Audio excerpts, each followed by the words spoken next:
Kita bacakan pertanyaannya setelah salam. Apa hukumnya orang yang sudah mengetahui dalil tentang isbal? Jadi bapak ibu yang belum tahu masalah isbal, bagi laki-laki menutup mata kakinya dengan pakaian yang diulurkan dari atas. Tapi dia tidak mau menjalankannya dikarenakan dia berkeyakinan bahwa jika tidak sombong tidak apa-apa. Apakah isbal itu termasuk masalah furu'iyah? Jadi seperti saya bahasakan tadi teman-teman sekalian, kita harus kembali kepada para ulama. Ulama-ulama ini dimulai dari sahabat, tabi'in, tabi'in, semua kita kembali ke mereka. Hadis-hadis Nabi SAW seperti masalah isbal, masalah memelihara jenggot, itu memang sudah lama, dari dulu zaman Nabi SAW sudah dipraktekkan, sudah diterapkan oleh para ulama. Tidak ada perselisihan dalam masalah itu. Mereka tidak berselisih tentang masalah memelihara jenggot, orang tidak isbal. Adanya sekarang orang-orang yang bilang, oh kalau tidak isbal itu yang penting tidak sombong, ijtihad dari mereka. Ini bukan pendapat ulama di sini, bukan pendapat ulama. Jadi kita harus paham, pendapat ulama adalah kembali kepada ulama-ulama yang dulu, zaman dulu memang, bukan sekarang. Sekarang ini kalau ada di antara mereka yang bertolak belakang dengan pendapat ulama dulu yang lebih dekat dengan zaman Nabi SAW, maka dilihat dalil. Kalau dalilnya lebih kuat silahkan diikuti. Tapi kalau dalilnya sama saja atau bahkan tidak ada dalil, hanya omong saja begitu, maka tentu saja pendapat ulama yang punya dalil yang didahulukan gitu. Khusus masalah isbal, saya tidak pernah menemukan ada satu pun perselisihan di antara sahabat, tabi'in, tabi'in tentang masalah isbal itu dibagi dua. Ada isbal, hadis yang menjelaskan tentang isbal karena sombong. Ada memang hadis yang menjelaskan tentang isbal bukan karena sombong. Dua-duanya ada. Dua-duanya hadis sahih. Yang pertama, Nabi SAW siapa yang menurunkan pakaiannya bagi laki-laki menutupi mata kakinya dari atas ke bawah, bukan kaos kaki kayak dari bawah ke atas, tapi dari atas ke bawah, celana, baju, sarung. Siapa yang menarik pakaiannya di bawah mata kakinya? Jangan tambah lagi pertanyaan, cukup dulu. Bisa saja pertanyaan antum terulang nih, jangan buru-buru. Siapa yang menarik pakaiannya dari atas ke bawah, khusus laki-laki, karena sombong, maka dia tidak akan dilihat oleh Allah Subhanahu wa taala pada hari kiamat. Ini ada riwayat.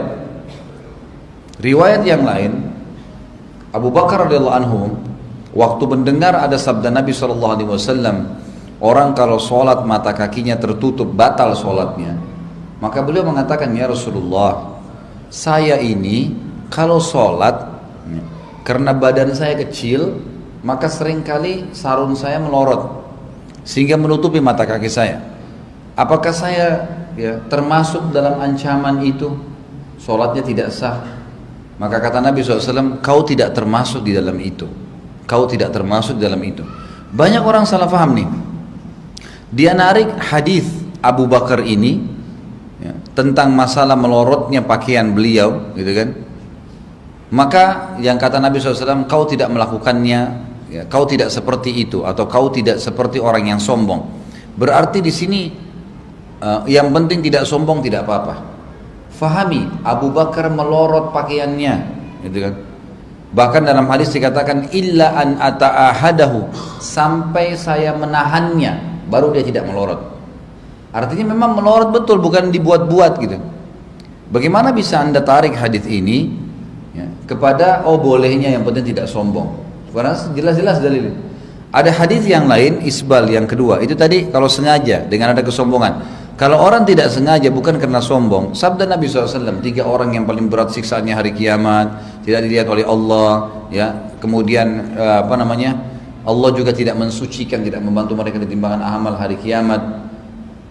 Orang yang bersumpah dengan dusta agar barangnya laku, orang yang musbil, yang menutup mata kakinya, dan orang yang mannan, nyebut-nyebut kebaikannya. Jadi hadisnya jelas gitu. Tidak ada perselisihan dalam masalah ini sebenarnya. Saya melihat orang-orang yang sekarang ini mengatakan, yang penting tidak sombong, gak apa-apa.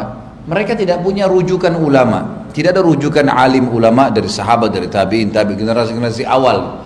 Mereka berijtihad melihat hadis, kemudian mereka berusaha menyampaikan. Sementara tingkat ijtihad itu upaya untuk mengeluarkan sebuah hukum. Ini ada kelasnya nih.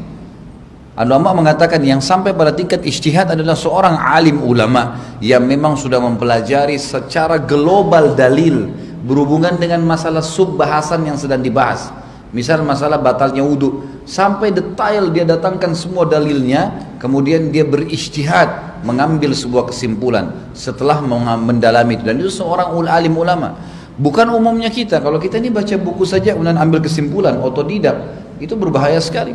Seperti saya bahasakan tadi, banyaknya penafsiran-penafsiran yang salah sekarang dari pemahaman hadis, pemahaman ayat, sampai ada yang mengatakan Ya'juj Ma'juj tidak ada, Dajjal itu tidak ada, cuma istilah semua yang mata satu, sampai ditafsirkan jauh. TV sekarang seperti mata satu, HP seperti mata satu, ini kemana-mana ini. Padahal Nabi SAW menjelaskan, Dajjal akan keluar, dijelaskan oleh Nabi SAW, dari wilayah Khurasan, dari wilayah Iran, jelas, manusia. Dia akan berjalan, mata kanannya rusak, mengaku Tuhan, mata kirinya rusak, dia mengaku Tuhan dan seterusnya. Jadi akhirnya dia berijtihad, dia bukan ahlinya, tidak kembali kepada pendapat ulama, sahabat dan tabi'in, jadi ngaco semuanya. Makanya ulama-ulama kita sekarang mengatakan, orang kalau mau selamat dalam memahami agama ini harus kembali kepada pemahaman generasi awal Islam, sahabat, tabi'in dan tabi'in. Kemudian ya, mereka baru berijtihad kalau memang ada beberapa jenis hukum setelah menarik dari mereka ini ternyata ada, seperti saya kasih contoh bayi tabung lah, kasus-kasus yang terbaru sekarang gitu kan. Kemudian mereka berijtihad, mereka berusaha setelah menyimpulkan pendapat sahabat ini boleh. Tapi kalau dia ngarang dari sekarang menganggap seperti ada fikih baru dalam Islam, ya ini ngawur ini. Gimana caranya ada fikih baru? Ini bukan agama baru ini. Ini agama sudah sempurna dari zaman sahabat, dari zaman Nabi, zaman sahabat, zaman tabi'in. Kita cuma turun temurun, ya. Jangan dibumbu-bumbuhin, jangan ditambah-tambah, jangan dialih-alihkan. Nanti akhirnya Islam tidak murni lagi sampai kepada generasi kita, kan gitu. Makanya orang-orang yang mengikuti pemahaman para sahabat, tabi'in, tabi'in, ulama-ulama terdahulu, dan mereka juga sekarang sudah sampai pada tingkat ulama, pasti mereka tetap komitmen mempertahankan. Apalagi, maaf tadi pertanyaan berhubungan dengan masalah isbal, hadisnya ancamannya kuat sekali nih, gitu kan? Bagaimana anda bisa menganggap remeh masalah ini? Mestinya kan harus, kalau kita belum bisa melakukannya, belajar, berdoa kepada Allah Subhanahu Wa Taala, bukan malah menyalahkan, apalagi sampai menolak atau mentakwilkan maknanya. Karena hadis yang nas itu ayat Al-Quran atau hadis Nabi SAW yang sudah jelas, nggak boleh lagi ditakwilkan, tidak ada penamaan, tidak ada interpretasinya, nggak butuh ditafsirkan, karena jelas. Yang butuh ditafsirkan, yang butuh dicari maknanya, pemahamannya itu kalau memang masih samar gitu kan. Kalau sudah jelas tidak butuh semua ini.